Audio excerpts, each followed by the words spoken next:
Então, nós vamos falar aqui sobre 7, e eu tinha uma pretensão, e eu confesso para você, era muita presunção da minha parte, acreditar que eu conseguiria falar de todas as 7 hoje.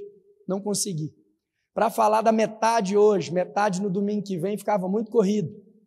Tinha alguns detalhes que podia ser que passariam despercebidos. Então, o que eu decidi fazer? Separei em grupos de 2. Aleluia? Então, pode ser que algumas ministrações fiquem um pouquinho mais curtas, mas eu acredito que assim nós vamos conseguir desfrutar mais do material. Glória a Deus! Então, se você está acompanhando com o seu livro, nós vamos lá para a página 89, se não, você abre a sua Bíblia em Apocalipse capítulo 2, a partir do verso 8. Deixa eu orar por você, feche seus olhos. Pai, derrama sobre nós o espírito de revelação. Dai-nos o entendimento, a sabedoria, a sensibilidade necessária para aprender com o Senhor. Os nossos ouvidos querem a sua voz. O nosso coração clama pela sua presença manifesta entre nós. Ensina-nos nessa noite. Abre os nossos olhos, desperta o nosso coração. Dai-nos um coração desejoso e apaixonado pela visão do Cristo glorificado. Que nas palavras aqui compartilhadas nós possamos ver a transformação poderosa promovida pelo poder do Espírito Santo de Deus, primeiro em nós e depois através de nós, no nome de Jesus. Amém? Antes de Deus fazer algo através de nós, Ele vai mexer em você, Ele vai trabalhar em você. E eu lembro que no início da minha caminhada cristã, diversas vezes, enquanto eu ouvia um sermão, ouvia uma pregação, assistia um culto, eu pensava assim, fulano tinha que ouvir isso. Talvez isso aconteça com você. Olha, a ciclana tinha aqui para ouvir essa palavra, né? E depois, com o passar do tempo, eu fui percebendo que o alvo que estava assim nas laterais, pegando na vizinhança, foi se ajustando, e de repente tinha uma mira enorme no meio da minha testa. E todas as ministrações passaram a ser primeiro para mim, primeiro para o meu coração, primeiro para a minha vida. E olha, isso foi um salto de progresso no que diz respeito à revelação. Quando eu consegui desvencilhar os interesses humanos e os meus próprios da pura mensagem do Evangelho de Cristo, eu consegui desfrutar de transformação. Amém? Então, faça isso. Tire as suas percepções do caminho. Remova o véu. Decida olhar exclusivamente para a mensagem. Fala assim, eu estou aqui perdido, precisando de uma luz, eu preciso de uma salvação. A minha vida não é que ela não está muito boa, não, ela está péssima. Eu tenho certeza que o Senhor tem riqueza suficiente para melhorá-la. Eu preciso de sabedoria, eu preciso de conhecimento. Esses dias alguém me mandou uma mensagem, um elogio, né? E eu não sou muito bom com elogios, confesso. Fico muito envergonhado e às vezes fico até retraído com algumas palavras, preciso melhorar nisso, que isso faz parte da nossa identidade, amém? Temos que ser bem resolvidos com a imagem que Cristo tem nos dado, mas confesso que ainda é uma coisa a ser ajustada em mim, e a pessoa falando de algo que ela acha sábio no comportamento, acha inteligente na conduta, estratégico no parecer, e eu falei, uau, eu não sabia que todas essas coisas estavam se tornando expressas. Eu passei assim um olho diante dos elogios e falei assim, olha, é impossível isso ser fruto da mente humana, até porque eu não sou tão inteligente, não tenho tanta sabedoria. Todas essas coisas só podem estar sendo expressas pelo próprio Espírito Santo de Deus. Eu estou no caminho certo. Eu preciso de mais conhecimento, mais sabedoria. E aí, é nessa posição que o Senhor faz recair sobre o humilde todo o conhecimento que está no céu. Amém? Glória a Deus. Então, a carta ao... Eu falei 8? Verso 1, perdão. Verso 1, senão a gente pula Éfeso. Então, a carta à igreja de Éfeso. Capítulo 2, verso 1. Ao anjo da igreja em Éfeso, escreve estas coisas. Diz aquele que conserva na mão direita as 7 estrelas e que anda no meio dos 7 candeeiros. Verso 2. Conheço as tuas obras, tanto o teu labor como a tua perseverança, e que não podes suportar homens maus, e que puseste à prova os que a si mesmo se declararam apóstolos e não são, e os achastes mentirosos, e tens perseverança, de novo essa palavra, e suportastes provas por causa do meu nome, e não te deixastes esmurecer. Tenho, porém, contra ti que abandonaste o teu primeiro amor. Vamos parar por aqui? Então, essa carta, ela é escrita para a igreja, diante de um cenário extraordinário. A visão de João, no que diz respeito ao trono da glória de Deus, o Cristo ressurreto, e ele fala algumas coisas a respeito das igrejas. Na sequência, o livro de Apocalipse vai nos apresentar 7 igrejas. E eu falei para você, olha, para uma boa compreensão do livro de Apocalipse, você precisa entender como a Bíblia trata os números. Amém? Quantos lembram disso? Então, tem alguns números na Bíblia que apontam para a perfeição. A palavra que eu usei no dia do culto foi completude, né? É o número 3, o número 7 e o número 12. E o 7 é exatamente a completude da ação divina no tempo. No tempo, cronos. Não é na eternidade, é a ação de Deus no tempo. Esse tempo que é contado na terra, ele é diferente do tempo que é contado nos céus, porque Deus é eterno. Amém? Então, olha só, quando Jesus sai da eternidade e entra no cronos, o que acontece com os marcadores históricos? Eles entram em colapso. Se você pegar um livro de história, você vai perceber que houve um momento que a contagem teve que tomar um restart, teve que ser reiniciada. Agora a gente não sabe em que ano nós estamos. Por quê? Porque houve um eclipse, um encontro entre o Kairos e o Cronos. Aquele que é eterno invadiu a cronologia humana, invadiu o tempo. Jesus eterno entrou no tempo, aí eles passaram a contar os dias. Então faz o seguinte, a partir da cruz, zera-se o marcador. Se você pegar qualquer artefato ou artigo histórico, você vai ver que as datações, elas têm antes de Cristo ou depois de Cristo Jesus, por causa de um evento miraculoso que estabeleceu a nossa salvação, amém? Então olha só, o fato de Cristo ter vindo para nos salvar é o ápice da ação de Deus no tempo. Então, o número 7 é a completude dessa ação. E no que diz respeito à igreja, é a completude das igrejas na terra, enquanto os homens viverem. O Senhor Jesus é o cabeça da igreja. Essa igreja é a videira? Só a igreja videira? Não. São todas as igrejas. Então, o que nós vamos encontrar aqui é uma carta endereçada às igrejas. Quais? Todas.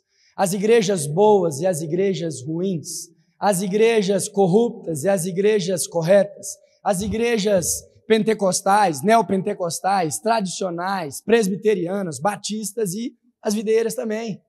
Amém? E se você conhece bem a história, ou está nos ouvindo já há um bom tempo, você sabe que o ser igreja rompeu a estrutura de alvenaria que nos envolve. A Bíblia fala que hoje o Espírito Santo habita em nós. Isso não exime ou exclui a necessidade de uma congregação dos santos, mas nos habilita como corpo de Cristo. Nós somos templo do Espírito Santo de Deus. Em outras palavras, nós somos igreja gloriosa do Senhor. Então, esse prédio onde nós estamos reunidos hoje não é a igreja, mas é o lugar onde a igreja se reúne. Por quê? Porque hoje igreja somos nós. Ele não habita mais em templos construídos por mãos humanas. E a construção da nova criação é feita pela obra de Cristo, sim ou não? Você lembra quando Jesus fala para João Batista que entre os nascidos de mulher ou criados de maneira humana, ele seria o maior, mas no reino ele seria pequenino? Por quê? Porque a vinda ou a entrada do Kairos no Cronos estabelece uma nova formatação de criação. Então, a nova criatura se dá graciosamente por meio da fé. É assim que nós estabelecemos igreja na nova aliança. Como? Graciosamente, mediante a fé. Toda vez que alguém se converte, uma igreja se starta e se estabelece. Amém? Então, essas mensagens aqui, as 7 mensagens, é uma mensagem completa para a igreja. Fala assim, se é para a igreja, é para mim. Então, o ponto central, o objetivo dessas mensagens apocalípticas é mostrar para você um trilho do crente vencedor. Olha, no século IV, a história da igreja foi marcada por uma suposta conversão de um imperador chamado Constantino. Se você olhar a história com os fatos descritos que nós temos, você vai perceber que entre o século I, do ano 1 depois de Cristo, até o ano 99 depois de Cristo, os séculos 2 e 3, a igreja experimenta de muitas coisas, muitos avivamentos, principalmente até a morte e a ressurreição de Cristo. Mas a partir do ano 68, 69, 70, a perseguição se acentua com uma maneira muito perversa sobre os cristãos. E entre os dois primeiros séculos, o segundo e o terceiro século, a perseguição se acentua com uma força muito maior ainda. No século IV, uma espécie de apaziguamento acontece. Por quê? Porque a conversão desse Constantino, ou aparente conversão, faz com que a igreja cristã passe a ser a religião do império. Então, o que Constantino faz? Ele diz que teve uma visão do Cristo ressurreto no sol e que a partir de agora ele se diz cristão, e o cristianismo passa agora a ser a religião do Império Romano. É onde se fundamenta ou se cria a Igreja Apostólica Romana. Então, ela passa a ser agora um status. Por quê? Porque tem alguém muito famoso, né? Os imperadores, diversas vezes, se você olhar o histórico deles e a sucessão deles, eles se auto-intitularam senhores, em outras palavras, deuses sobre a humanidade. E aí, alguém assim tão famoso se diz cristão. Então, quando pessoas muito famosas se convertem, você já viu o movimento que acontece nas igrejas? Quando você percebe que tem um figurão ou uma figurona famosa, com muitos seguidores, com muita fama, frequentando uma igreja, você fala, olha, a fulana é daquela igreja, sim ou não? Isso promove um certo movimento. Ou quando ele põe, o superstar põe uma faixa na testa, né, falando assim, eu amo Jesus, ou Jesus te ama, uma comoção acontece. Naquela época não se tinha muita propagação de fama, não se tinha muitos personagens famosos. Então, Constantino, o imperador, era o maior homem da terra, e de repente ele se intitula cristão. Acontece um movimento nas igrejas cristãs. Primeiro, pela estratégia de domínio romano. Segundo, porque agora se tornou mais acessível se tornar cristão. Isso acarreta para nós um monte de problemas, mas enche as igrejas de um tipo de cristão misturado. Não que não sejam salvos, mas agora tem pessoas que estão porque fazem parte de determinada equipe, determinado núcleo, fazem parte de determinada cultura, ou simplesmente porque está sob o domínio romano. Eu lembro de um historiador, não sei o nome agora, não vou conseguir me lembrar, mas que ele fala de um período no século IV, partindo para o século V, onde houve uma ação evangelística. E Roma saía para evangelizar, e eles intitularam o evangelismo de ferro e fogo. Então eles invadiam as províncias, as cidades menores. Quem? O exército romano, com a bandeira do cristianismo. E eles pregavam o evangelho naquele lugar. E era muito simples separar o joio do trigo. Eles ateavam fogo na cidade, esquentavam, embrasavam as lanças e as espadas, ferro e fogo. Mandavam os cidadãos se enfileirarem. E era muito simples. Quem aceitasse Jesus, passava para a religião cristã. Quem não aceitasse, passava-lhe o fio da espada quente. Morriam todos. Houve um crescimento muito grande, mas muitas pessoas dentro da igreja não sabiam exatamente o que fazer ali, em que contexto. E essa mistura faz surgir no nosso meio uma necessidade. A necessidade de compreender o trilho da vitória. Nós estamos falando de assuntos escatológicos, então tem um trilho que o Senhor desenhou para que o cristão, o novo convertido, caminhe para triunfar, governar, ter uma recompensa no final da nossa jornada. E a Bíblia fala exatamente aqui, nessas igrejas, qual que é o padrão. Então, o que Deus diz a João para ser interpretado para nós hoje, no que diz respeito, tanto os elogios, quanto as repreensões, quanto a maneira que ele se apresenta para essas igrejas, são as maneiras que eu e você, Igreja do Senhor, precisamos nos atentar para enxergar a Cristo, amém? Então, todo esse enredo aqui é para tentar te convencer que essa mensagem não só vai de encontro ao seu coração por ocasião e oportunidade de interesse do pastor, não, porque essa é a vontade de Deus.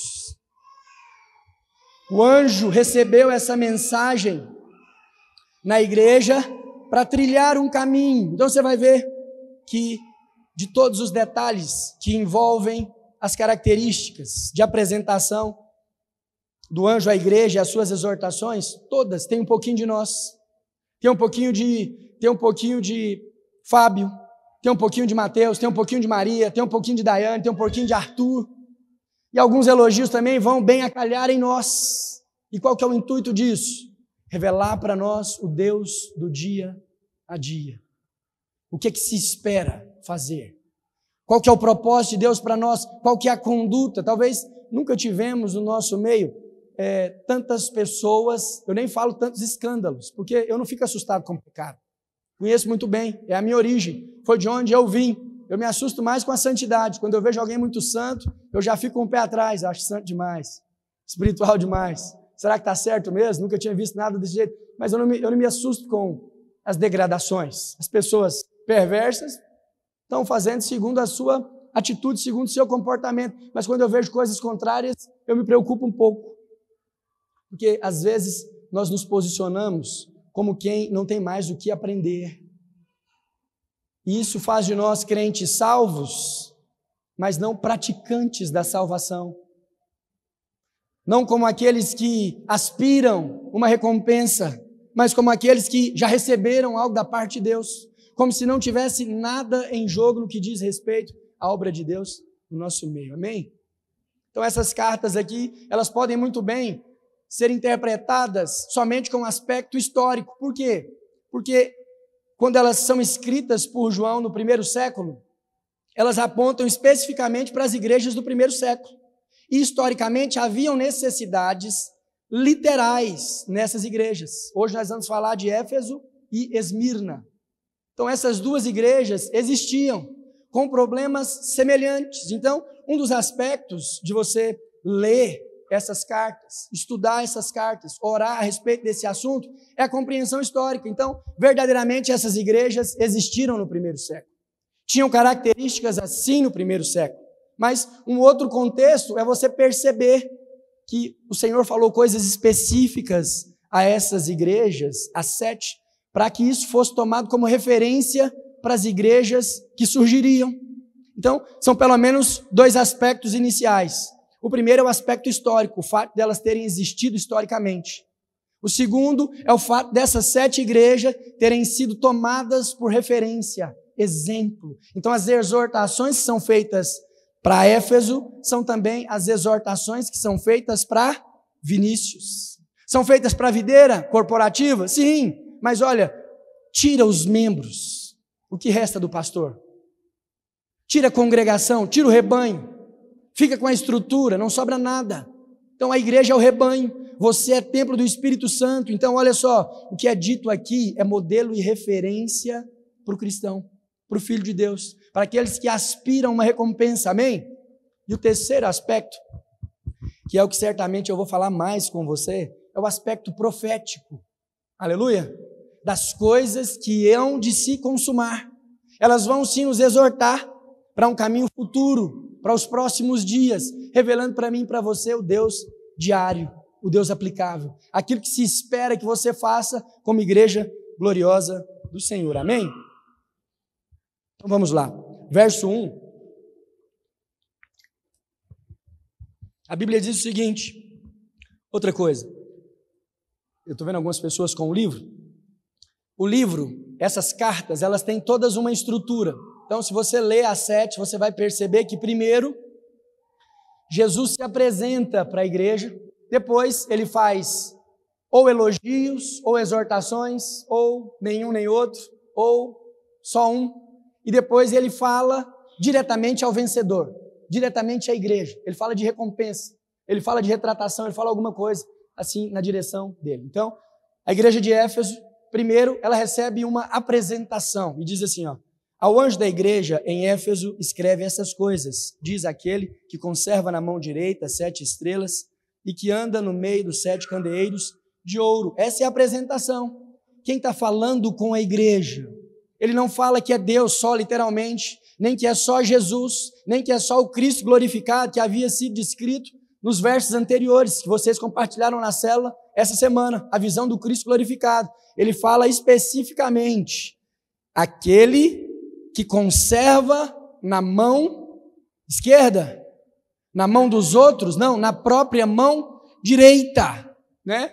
Então, assim, sem nenhum viés político, nenhum partidarismo, a mão direita na Bíblia é mão de força, é mão de habilidade, é mão de firmeza. E ele se apresenta para a igreja em Éfeso como aquele que segura, sustenta o quê? As 7 estrelas e os 7 anjos. Quem são as estrelas? As igrejas locais. Quais? Todas. Então quem fala a igreja de Éfeso é aquele que sustenta a igreja. Ah, pastor, a videira de Santa Helena dá certo, vai dar certo, vai continuar crescendo, porque o Senhor é homem santo, consagrado, é um bom líder. A gente vê as suas pregações, tem vida de Deus. Olha, você pode escolher isso como argumento para permanecer, mas essa não é a verdade completa da nossa realidade. A verdade é que a nossa perseverança, sustentação e firmeza é porque esse anjo, ele se encarrega de ser o nosso firmamento. E olha só, ele fala que segura na mão direita a estrela, mas também que sustenta o anjo. Quem que é o anjo da igreja? É o pastor. Mas é o pastor do cargo? É o pastor do título? Não, não necessariamente. Embora nós estejamos assim, arrodeados de clericalismo, o anjo, o pastor, o anjo da igreja é aquele que paga um preço de intercessão por ela. É aquele que se compadece com as circunstâncias que às vezes são vexatórias diante dos nossos olhos. É aquele que consegue chorar com os que choram, lamentam. É aqueles que até sonham com os sonhos da liderança. Queriam um lugar melhor, queriam uma condição melhor. Fiquei olhando aqui, todo domingo eu olho essas coisas, porque eu estou treinando os líderes de célula, mas eu vejo eles com muito entusiasmo, tirando os dízimos e as ofertas. E olha, a única pessoa que come do fruto do rebanho aqui sou eu. Nenhum desses irmãos recebem nada para liderar. Nunca dei para nenhum líder de célula nenhum centavo. Nunca paguei um só real para nenhum deles. Eu fico olhando a nobreza com a qual esses homens sobem aqui para te desafiar e falar do testemunho deles. Eu fico olhando, meu coração se enche de expectativa por causa do zelo que transcende. E eles não precisavam fazer assim. Certamente a responsabilidade de subir aqui para tirar um dízimo, uma oferta e falar a importância dela aqui seria minha. Por quê? Porque os meus filhos estão comendo dos dízimos das ofertas que os senhores devolvem aqui. Mas olha, o Senhor envia os seus para fazer isso. Com que coração? Você acha que eu consigo convencer alguém para falar do testemunho, para tentar convencer outra pessoa? Olha aqui, coisa louca, mas é isso que o Senhor faz. Ele cuida do anjo da igreja. Olha, a Bíblia, em momento algum, limita a quantidade de anjos da igreja, mas ele fala assim, olha, não é só o pastor, não é só a pastora e nem os filhos deles, aqueles que inclinarem o coração para essa obra, serão como anjos, e eu, como Senhor, os sustentarei com a minha mão direita. Então, não é quem está atrás do púlpito, é aqueles que olham para essa obra e falam assim, essa obra é genuína, eu faço parte disso, eu me envolvo nessas coisas, e o Senhor, opa, tem um anjo ali. E a Bíblia fala que aqui, para a igreja de Éfeso, o Senhor se apresenta assim, para esses. Primeiro, como quem sustenta a igreja, como quem provê, como quem protege. Quantos e quantas vezes perseguida foi a igreja, tentada de deixar de existir, mas olha só, nós estamos aqui. Como nós cantamos, o inferno não pode prevalecer, não é? Não pode mesmo, não pode nos parar. Por quê? Porque o anjo está sendo sustentado, as estrelas ou a igreja local está na mão direita, na mão de poder de El Shaddai, Deus Todo-Poderoso. Amém? Essa é a apresentação, então ele não se apresenta de qualquer forma. Ele se apresenta para a igreja em Éfeso dessa forma: eu sou aquele que tem poder, cuido de você, meu é o apacentamento. Quantas e quantas vezes cuidei de irmãos feridos com a liderança, desamparados, desapontados com aquilo que ouviram, viram, sentiram ou foram frutos de atitudes da liderança. E olha, talvez nem o líder, nem o liderado conseguiu perceber em tempo oportuno que havia um sustentando a igreja, havia um segurando nas mãos o anjo da igreja. Olha, eu tenho muito temor quando eu vou falar dos irmãos, muito mesmo. Principalmente se eu vou falar no púlpito, procuro no púlpito só falar coisas boas.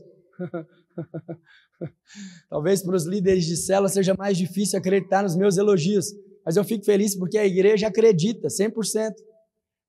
Às vezes eles andam mais próximos, eu puxo um pouco mais a orelha, estou um pouco mais firme. Às vezes são eles que me veem menos sorridente. Você não. Você me vê todos os domingos aqui e eu falo para você, eu sou um pastor feliz. Eu tenho certeza que você vai embora com essa convicção. Mas esses homens que andam comigo mais próximo, às vezes eles olham e falam assim, feliz, né? Sei que está. Amém? Por quê? Porque há necessidades no nosso meio. E o pastor é esse, ou o anjo é esse que segura com firmeza, que age com amor para conosco. Amém? Então, nós precisamos olhar com essa percepção, com essa sensibilidade, para entender primeiro os contextos, aspecto histórico. Essa igreja se torna uma referência para a minha vida cristã. Então olha só o que ele diz no verso 2: conheço as tuas obras, tanto o teu labor como a tua perseverança. Olha só, 3 coisas pelo menos. Esse que sustenta a igreja e que cuida do pastor está falando assim, olha, eu reconheço, tem obras no meio de vocês, vocês estão fazendo coisas reconhecíveis diante dos meus olhos. Reconheço o trabalho de vocês. Talvez um dos lamentos das pessoas hoje lá fora é falta de reconhecimento. Mulheres estão dentro de casa, às vezes abatidas, desencorajadas, porque não veem da parte do cônjuge ou da parte dos filhos nenhum tipo de reconhecimento, ou nas empresas e etc. Mas olha aqui, ele está falando para essa igreja, não é o caso de vocês. Eu reconheço o trabalho de vocês. E ele não para por aí, ele fala assim, olha, reconheço as obras, mas também reconheço o teu labor. O que é labor?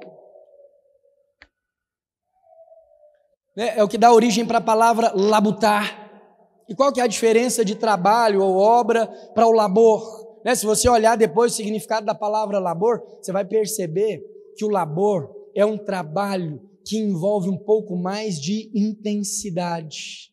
É um trabalho que, além de ser executado no lugar que precisa ser executado, ele também é levado em reflexões e meditações para outros ambientes. Então, olha só, obrigado. Olha só, a Bíblia está falando aqui que tem um trabalho sendo feito, mas além do trabalho, tem alguém se entregando completamente a esse ofício. E o anjo da igreja está falando, eu reconheço, essa é a conduta de vocês. Outras palavras, para ficar mais Deus do dia a dia ainda, vocês estão vindo no culto, buscar munição para as guerras que se colocarão, para as batalhas e desafios que se colocarão diante de vocês lá fora. Eu reconheço, vocês estão indo adiante, porque uma coisa é atender o ofício religioso de ir numa missa, de ir no culto.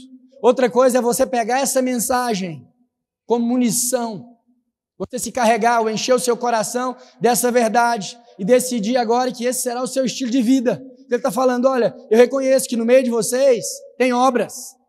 Vocês estão trabalhando sim para Deus. É obra genuína. E vocês estão fazendo com intensidade e, terceira palavra, perseverança. Perseverança é ir além dos resultados. É continuar fazendo, mesmo se aquilo que você esperava ver não estiver acontecendo. Os resultados não se concretizaram. Você não tem prévia do tempo, não sabe quanto tempo vai demorar para as coisas que você sonha ou ouviu ser prometido da boca de Deus acontecer, mas com perseverança. Olha, isso não é uma igreja legal? Olha, isso não é uma igreja boa, bendita, uma igreja cheia de obras, uma igreja que tem perseverança, uma igreja que é intensa no seu envolvimento.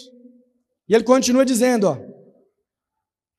e que não podes suportar homens maus, e que puseste à prova os que a si mesmos se declaram apóstolos e não são, e os achastes mentirosos. Olha, sabe o que a Bíblia está nos ensinando a respeito dessa conduta nessa igreja? Está falando que essa igreja tem um parecer genuíno e claro.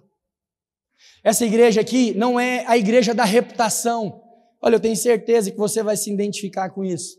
Às vezes, nós vemos cristãos fazendo coisas que não são compatíveis com a sua identidade em Cristo Jesus.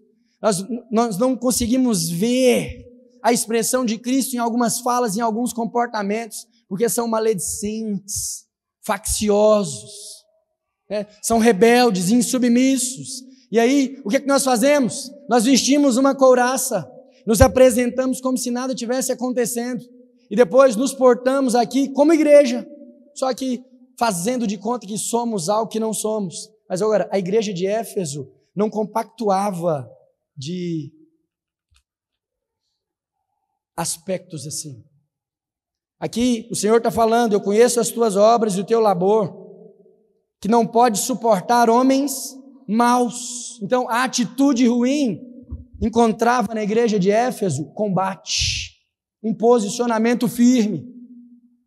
Então, tinha aqui os anjos que falavam assim, então, você está agindo errado no seu casamento.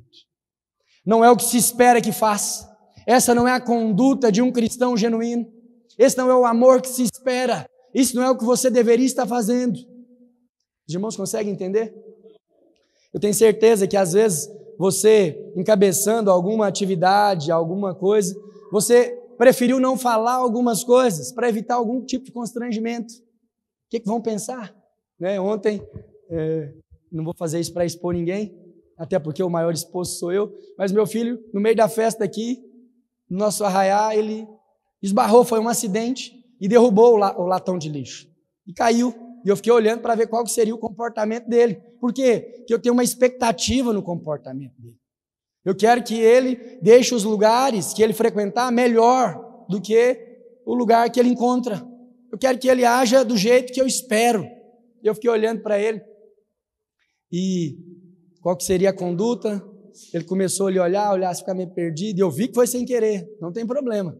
Mas mesmo sendo sem querer, ele promoveu um dano no ambiente. O lixo que devia estar dentro do latão, agora estava derramado do chão. E eu fiquei olhando para ver qual que ia ser a conduta. A mãe ameaçou ajudar, eu acenei com a cabeça, deixei ele resolver o problema dele. Aí ele foi, aí uma outra irmã ia levantando, aí a pastora acenou para ela, o pastor não falou que ia para ajudar. E aí ele foi, juntou lixinho por lixinho. E eu conversando aqui, estava, e olhando para ele ali no cantinho, ele juntou, e aí eu vi os olhos, principalmente das irmãs. Aquela doçura compatível de Maria, a intercessora imaculada, se desenhando assim, a carinha do Shrek, olhando, como se fosse tadinho, né? E aí, como que eu me sinto nessa hora? Me sinto mal, um líder perverso, pesando a mão com justiça demais sobre o pequeno Noah. Mas não retrocedi, por quê? Porque é o certo. É o certo.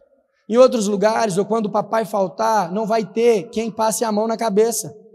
As caquinhas que você faz, você tem que se responsabilizar. Você tem que ser homem suficiente para resolver o problema que você provocou, assumir as suas decisões. Os frutos da sua escolha são problema seu, querido. Estou aqui, continuo sendo seu pai, vai ter suporte, mas olha, não vou te poupar, porque não estou aqui para isso. A igreja de Éfeso, no que diz respeito a homens maus, era firme, em todos os aspectos, se posicionava de maneira clara, deixava clara para eles, olha, esse não é o posicionamento de um cristão genuíno, isso não é compatível com a sua identidade. Ela preservava algumas outras coisas, mas olha só, no que diz respeito à exortação, fala que até aqueles que se levantavam em nome de Jesus, se auto-intitulando apóstolos, eram por Éfeso repreendidos.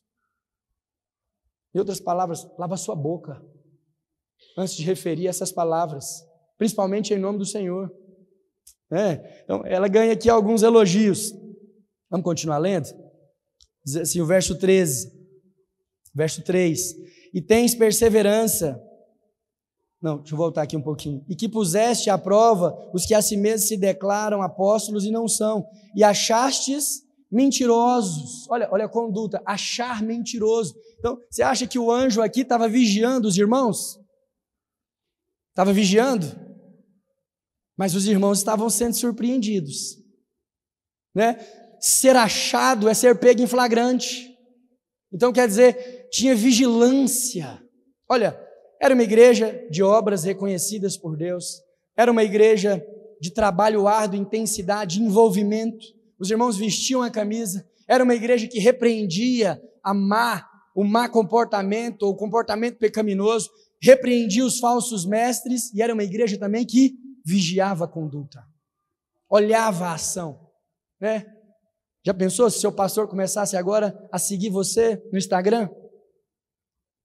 Olhar com um pouquinho mais de cautela os fundos musicais que você coloca na sua postagem? Que música é essa? Em inglês? Vamos olhar a tradução?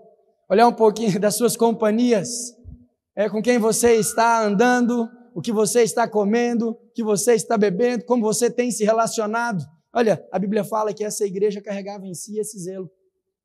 Por quê? Porque haviam irmãos sendo achados no erro, pegos ou surpreendidos na mentira. Qual mentira? Só a mentira que eles proclamavam? Não, a mentira de conduta também, comportamento convencido no dia do culto, mas olha, muito longe de ser convertido lá fora. Homens que entravam para dentro do ministério, ou vinham para os cultos, para as missas, ouviam a mensagem, declaravam aleluia, glória a Deus, amém, mas na hora de fazer negócios, a Bíblia e o coração ficavam de lado. Aí ele continua dizendo, e tens perseverança, mais uma vez, perseverança, por quê? Porque estava havendo perseguição. Essa igreja de Éfeso, ela literalmente aponta para a igreja no primeiro século. Tem um homem chamado Nero, provavelmente você já ouviu falar historicamente dele. Nero ele ficou conhecido por um incêndio que ele promoveu em Roma. Se eu não me engano, Nero assumiu a liderança no império muito novo, com 17 anos, no ano 54 do século I, depois de Cristo. Então, com 17 anos, no século I, no ano 54, ele assume o império. 10 anos depois, ano 64, ele é responsável por atear fogo em Roma.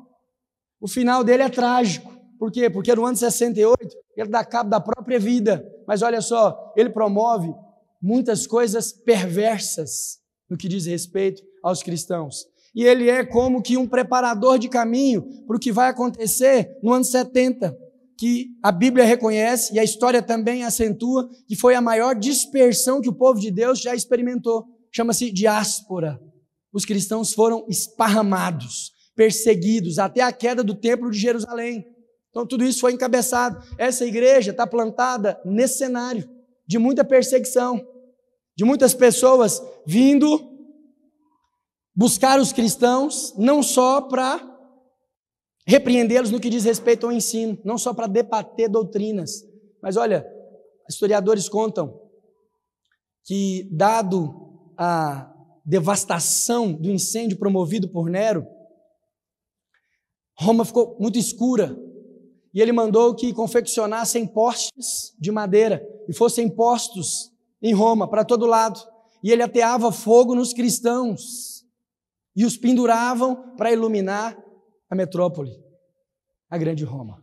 Esse era o nível de perseguição, mas no que diz respeito a essa igreja, Deus está reconhecendo, sei que você é perseverante, e suportastes provas por causa do meu nome. Então olha só, a igreja não está sendo poupada da perseguição, da tribulação, mas está sendo reconhecida porque nela há perseverança. Perseverar é continuar crendo, é continuar proclamando, é continuar insistindo e vendo aquilo que o Senhor nos prometeu. Amém? E tens perseverança, suportastes provas por causa do meu nome, e não te deixastes esmurecer. Olha, uma coisa é você perseverar diante de uma tribulação, outra coisa é você nem fraquejar, nem dar sinais de cansaço. Hoje pela manhã, depois das nossas maratonas aqui, eu cheguei no lugar e alguém falou assim, ei pastor, cansado? Eu falei, claro que não. Você já me viu cansado alguma vez? Eu sou incansável? Por quê? Porque nós não nos deixamos esmurecer. Não importa se no corpo físico há dores, não importa se na mente não há certezas claras, se no coração não há paz completa, há um posicionamento a ser preservado. Então, olha só, esses são os elogios de Deus para essa igreja. E ele continua: tens contudo, lembra-te, pois, calma aí, gente. Verso 4, perdão. Verso 4. Agora a história muda de figura. Tenho, porém, contra ti que abandonaste o teu primeiro amor. Olha só, tem obras, tem trabalho, tem envolvimento, mas tem uma dura repreensão. Tudo isso é feito com o coração frio. Tenho, porém, contra ti que você está fazendo todas essas coisas com o coração enrijecido, longe de se tornar aquecido, fervoroso em mim novamente. Olha, esfriar no primeiro amor, perder a essência das paixões iniciais que te envolvem ao seu amado. Não tem poder suficiente as suas obras se não forem reflexos de um amor claro que nós temos recebido. E olha só, o anjo reconhece em Éfeso todas as suas características, mas ele faz uma dura repreensão aqui. Ele fala assim, lembra-te, pois, de onde é que você caiu. Arrepende-te e volta à prática das primeiras obras. Quais são as práticas das primeiras obras? As práticas apaixonadas. A emoção a qual você se entregou à liderança de célula. Você se entregou ao ministério, você se apegou a uma atividade, mas depois, com o passar do tempo, as circunstâncias, as perseguições, as tribulações, foi fazendo com que você esmurecesse. Olha, ela não tinha sinais de esmorecimento, ela permaneceu firme, tinha postura diante das tribulações, mas e o coração? Havia se tornado frio. Frio.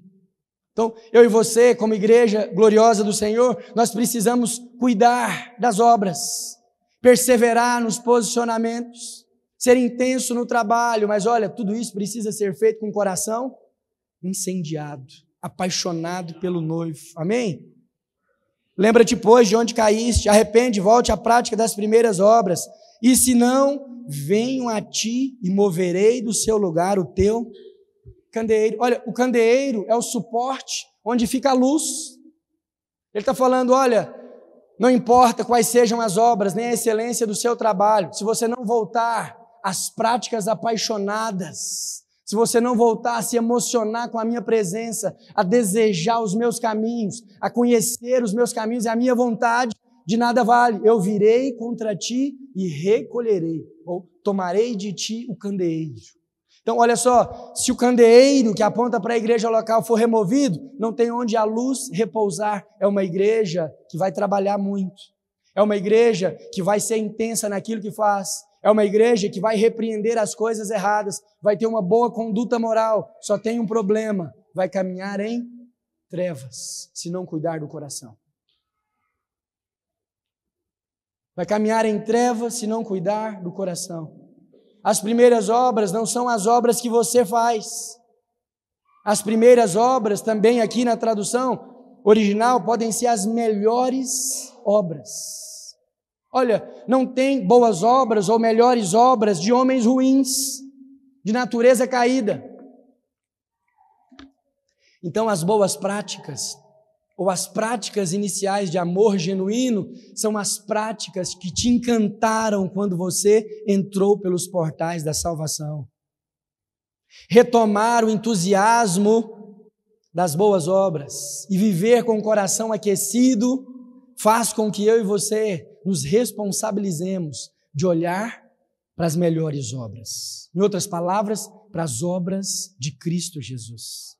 Talvez durante a sua caminhada você já deixou de lado ou passou a olhar de maneira comum para a realidade de que Cristo amou você, de que nada pode separar do amor de Deus que está em Cristo Jesus, e você já está assentado de maneira religiosa e até apontando os homens mentirosos. Esse se diz apóstolo, mas é mentiroso, assim como a igreja de Esmirna, mas olha só, está andando em trevas porque esqueceu do primeiro amor.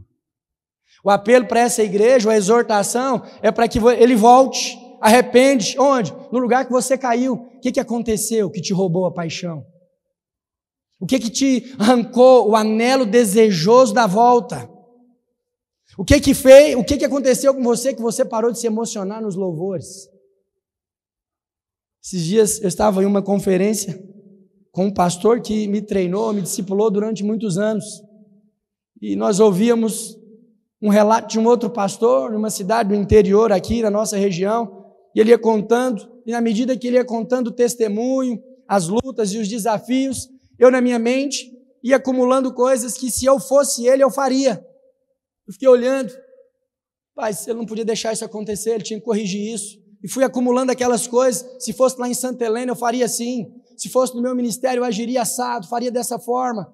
E de repente, meu antigo pastor levantou, ficou do lado dele, ele estranhou, se levantou junto, ficou olhando, ele falou assim, eu vou orar por você.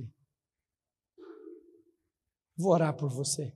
Olha, meu pastor tem muito mais conhecimento do que eu, fui instruído, li os livros que ele leu, certamente ele tinha muito mais recursos para treinar aquele homem, muito mais conselhos para dar, mas sabe o que ele fez?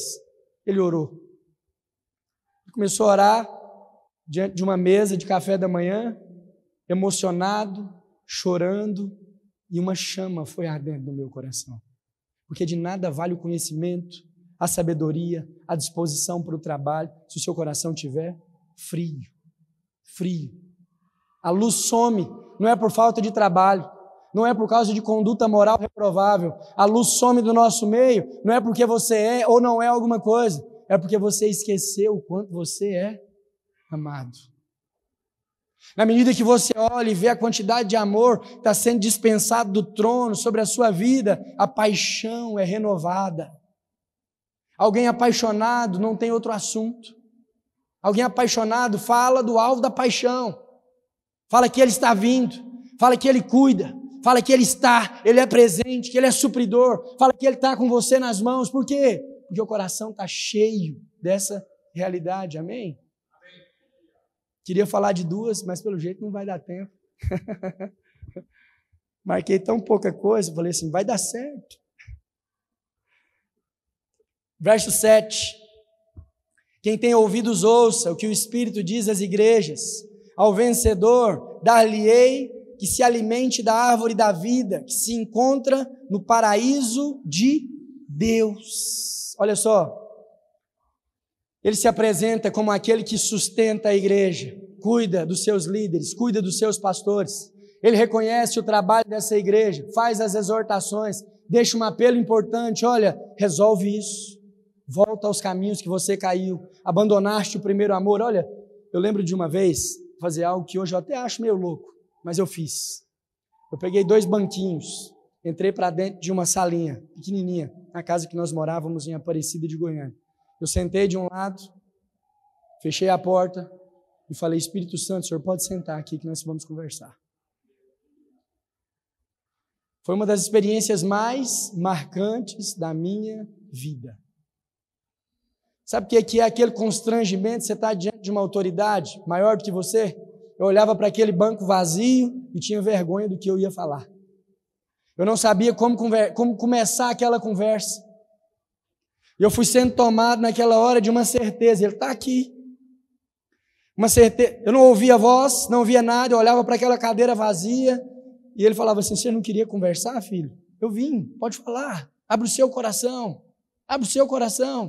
fala, eu vim te ouvir, é importante.